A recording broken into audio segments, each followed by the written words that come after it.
اللہ کریم کا جتنا بھی شکر ادا کیا جائے کم ہے کہ میرے اللہ نے غیر فطرتی مذاہب سے بچا کر ہمیں فطرتی مذہب اسلام عطا فرمایا، غیر مسلم اقوام سے بچا کر اللہ تعالی نے ہمیں اپنی تہذیب، اپنی فطرت مسلم قوم کے اندر پیدا فرمایا۔ اللہ تعالی نے انسان کو دنیا کے اندر بھیجا آزمائش کے لیے، امتحان کے لیے، لیکن چند لوگ جنہوں نے اس دنیا کے اندر رہ کر اسی دنیا کو ساری اپنی خواہشات، سارے اپنے تعلقات، ساری اپنی ضروریات کو پورا کرنے میں حقیقت سمجھ لیا، حالانکہ اللہ تعالی نے ہمارے لیے دائمی نعمتیں جنت میں، آخرت میں رکھی ہے۔ اللہ تعالی نے انسان کو جو نعمتیں عطا فرمائی، ان نعمتوں میں سے اللہ کی دی ہوئی بہت بڑی نعمت انسان کا برائی سے بچنا، حیادار رہنا، کبیرہ گناہ سے بچنا، ہر قسم کے زنا سے اپنے آپ کو محفوظ رکھنا، کیونکہ یہ ایک فطرتی عمل ہے۔ جو شخص زنا کے قریب رہتا ہے، جو شخص بدفعلی اور برائی کے اندر رہتا ہے، وہاں سے فطرت کے خلاف بیماریاں اٹھتی ہیں، فطرت کے خلاف ماحول اٹھتا ہے۔ جب فطرت کے خلاف ماحول پیدا ہوتا ہے، اس سے پھر فسادات، بیماریاں اور ہلاکتیں سامنے آتی ہیں۔ اللہ تعالی نے انسان کو ایک محدود زندگی گزارنے کا حکم دیا ہے، جس محدود زندگی کے اندر اللہ نے اپنے بندے کے لیے آرام، سکون، سہولت اور قلبی فطرتی تسکین کے لیے ذرائع بنائے۔ انہی ذرائع میں سے ایک ذریعہ ہے میاں بیوی کا آپس میں تعلق ہونا۔ اللہ تعالی نے میاں کو بیوی سے اور بیوی کو میاں سے سکون حاصل کرنے کا حکم دیا۔ تمہارے لیے یہ تسکین اور راحت کا ذریعہ ہے۔ اب ہمارا ملک پاکستان یہ ایک اسلامی ملک ہے، اسلامی ریاست ہے۔ آج کچھ لوگ غیر مسلم یورپی کلچر سے متاثر ہو کر ہمارے ملک کے اندر بد تہذیبی رائج کرنا چاہتے ہیں، فطرت کے خلاف قوانین بنا کر انسانیت کو تکلیف پہنچانا چاہتے ہیں۔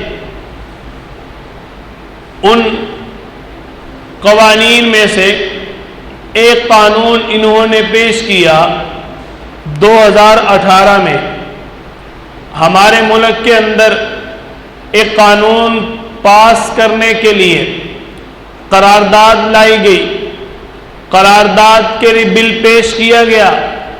جب قرارداد کو دیکھا گیا تو پتہ چلا کہ اس کے اندر خواجہ سراؤں کی حقوق کا نام لے کر مرد کو زنا کی دعوت دی گئی، خواجہ سراؤں کے حقوق کا نام لے کر عورت کو زنا کی دعوت دی گئی، خواجہ سراؤں کے حقوق کا نام لے کر مرد کو بدکاری، بدفعلی کی آزادی میں تحفظ دینے کی کوشش کی گئی۔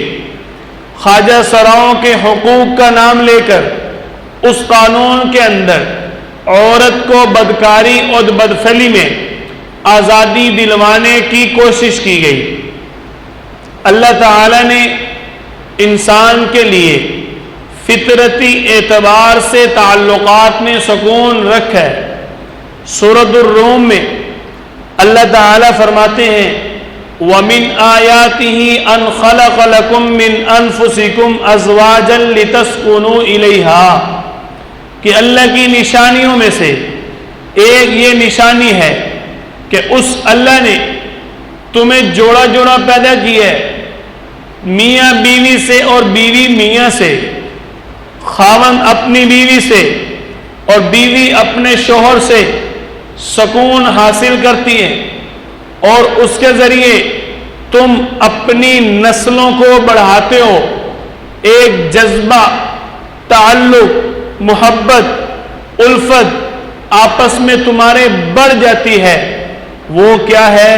اللہ تعالی کی نشانی ہے، اللہ نے فطرت میں رکھا۔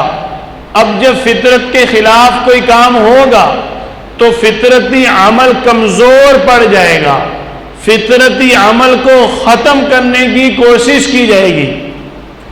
جب اس طرح کے قوانین ہمارے ملک میں پاس ہوں گے، اس کا نقصان کیا ہے؟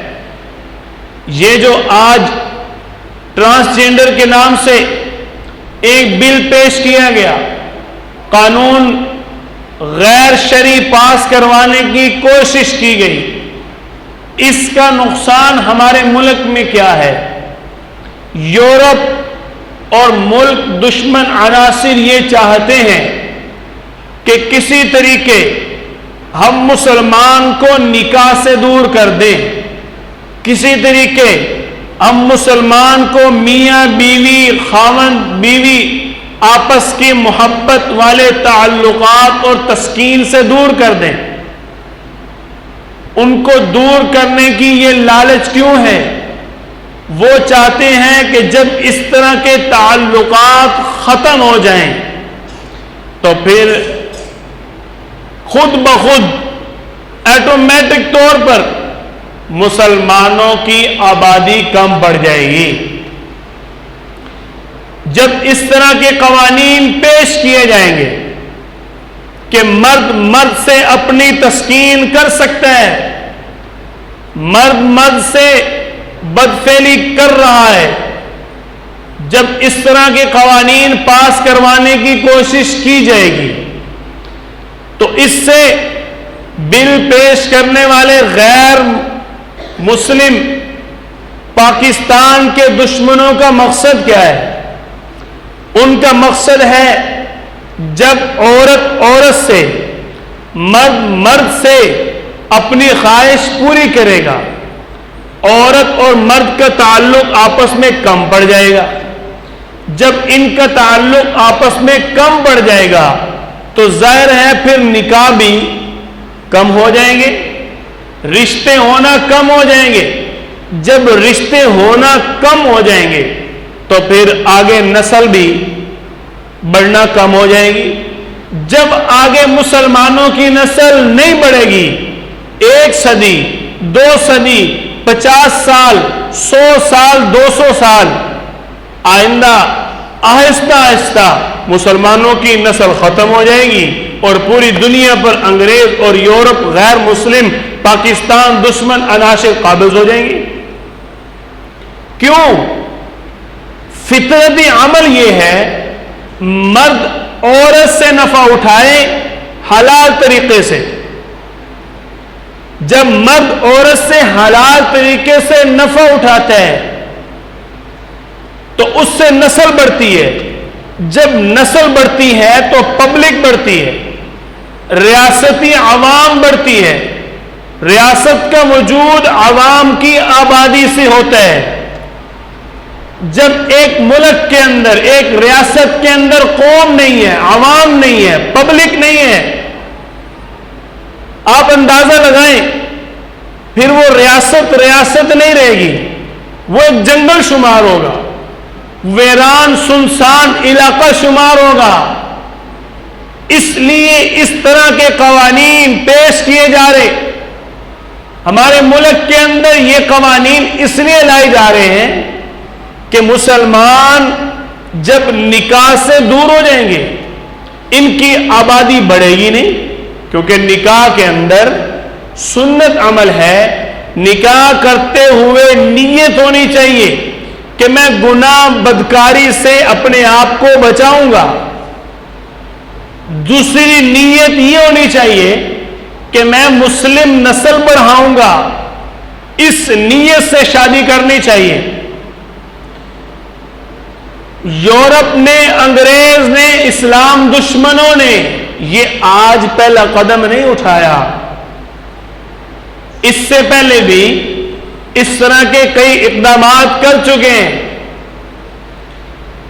منصوبہ بندی، چھوٹا خاندان، چھوٹی فیملی، پرسکون زندگی، بچے دو ہی اچھے، اس طرح کے تصورات لے کے آئے۔ مسلمانوں میں ان تصورات کو، تاثرات کو پھیلانے کی کوشش کی گئی۔ یہ کوشش غیر مسلموں نے کیوں کی؟ تاکہ جب مسلمان بچے دو ہی اچھے پر عمل کریں گے، ان کی آبادی کم پڑ جائے گی۔ جب ان کی آبادی کم پڑ جائے گی تو یہ آنے والے وقت میں خود بخود کمزور ہوتے جائیں گے۔ پہلے منصوبہ بندی کے نام پہ اس طرح کی سازشیں کی گئی، کسی طریقے مسلم قوم کو کم کیا جائے، کمزور کیا جائے۔ 1.5 لاکھ، 1.25 لاکھ سے شروع ہوئے، آج 2 ارب کے قریب پوری دنیا میں پھیلے ہوئے ہیں۔ اس سے ان کو خوف آ رہا ہے۔ یہ غیر مسلم انگریز کی بوکھلاہٹ سامنے آ رہی ہے، جو اس طرح کے قوانین ہمارے ملک کے اندر پاس کروانے کی کوششیں کر رہے ہیں کہ جی مرد اپنی جنس تبدیل کروا کے عورت بننے کے اختیارات رکھے، عورت اپنی جنس تبدیل کروا کے مرد بننا چاہے اس کو اجازت ہونی چاہیے۔ یہ آزادانہ، جاہلانہ تصورات پیش کرنے کے پیچھے وجہ اور سازش یہ ہے، وہ چاہتے ہیں مسلمانوں کی آبادی کم پڑ جائے، مسلمان کمزور نہیں کمزور تر ہو جائیں۔ آسان بات، عام بندے کو سمجھ آنے والی ہے، کیونکہ اللہ تعالی نے قرآن پاک کے اندر فرمایا فَانْكِحُوا مَا طَابَ لَكُم مِّنَ النِّسَاءِ، ایمان والو تم نکاح کرو اپنی پسند کی عورتوں کے ساتھ۔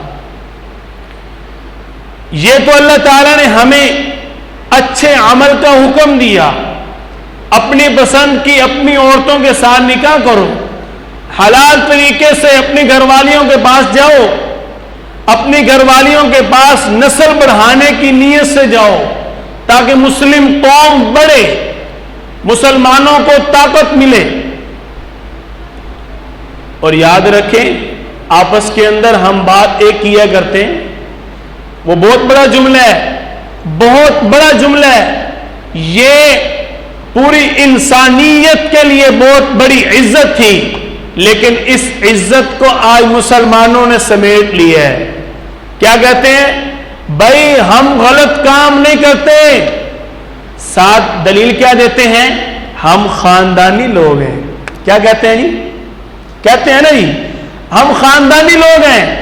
جب مرد کو عورت کے ساتھ نکاح کی شرط کے بغیر تعلق جوڑا جائے گا تو خاندان کہاں رہا؟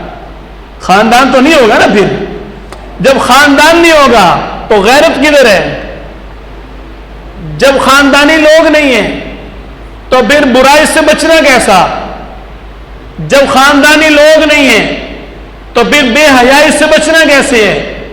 تو الحمدللہ مسلمانوں کے دلوں کے اندر یہ صرف تصور نہیں، یہ تائید بیٹھی ہوئی ہے کہ سارے مسلمان خاندانی لوگ ہیں، ان کے درمیان فحاشی پھیلانے کی کوششیں ناکام ہوگی، ان کے درمیان بدفعلی، بدکاری، زنا کی سازشیں ناکام ہوگی۔ مسلمانوں کی فطرت میں ہے فَانْكِحُوا مَا طَابَ لَكُم مِّنَ النِّسَاءِ، اللہ نے حکم دیا، اللہ کی کتاب مسلمانوں کے پاس ہے۔ اب جو غیر فطرتی عمل ہے، جو یہ قوانین لائے جا رہے ہیں، مرد کے لیے جنسی تسکین، اللہ تعالی نے قرآن پاک کے اندر قوم لوط کا واقعہ بیان فرمایا ہے۔ یہ حرکتیں قوم لوط کیا کرتی تھی. حضرت لوط علیہ السلام کی قوم جو اللہ کے پیغمبر تھے. اللہ تعالی نے سورۃ العنکبوت میں فرمایا وَلُوطًا إِذْ قَالَ لِقَوْمِهِ أَتَأْتُونَ الْفَاحِشَةَ، اے لوط ہم نے تجھے ایسی قوم کی طرف بھیجا جو بدکاری کرتے تھے، مرد مرد کے ساتھ برائی کر رہے ہیں. مَا سَبَقَكُمْ بِهَا مِنْ أَحَدٍ مِّنَ الْعَالَمِينَ، اتنے گھٹیا لوگ، اتنا گندا عمل، اتنے برے کام کرتے، گھین آتی ہے، اتنی غلیظ کام کرتے. اللہ تعالی نے اس کام کو کتنا غلیظ بتایا. اللہ فرماتے ہیں اس سے پہلے قوم لوط سے پہلے پوری دنیا نے یہ گندا عمل نہیں کیا. یہ گندا عمل کہاں سے شروع ہوا؟ قوم لوط سے. تو اس سے اللہ تعالی نے منع کر دیا. زنا سے اللہ نے منع کیا، مسلمانوں کی نسل بڑھے، اسلام کو تقویت ملے. واللہ غالب علی امری، پوری دنیا پر اللہ کا حکم غالب آئے گا. یہ فطرتی عمل ہے. نکاح کرنا، رشتے کرنا، خاندان کو خاندان کے ساتھ جوڑنا، بے حیائی، زنا، بدکاری، بدفعلی، برے طریقے سے، غلط طریقے سے جنسی خواہشات کو پورا کرنا، ان ساری چیزوں کا تعلق ہے انسان کی نسل کے ساتھ.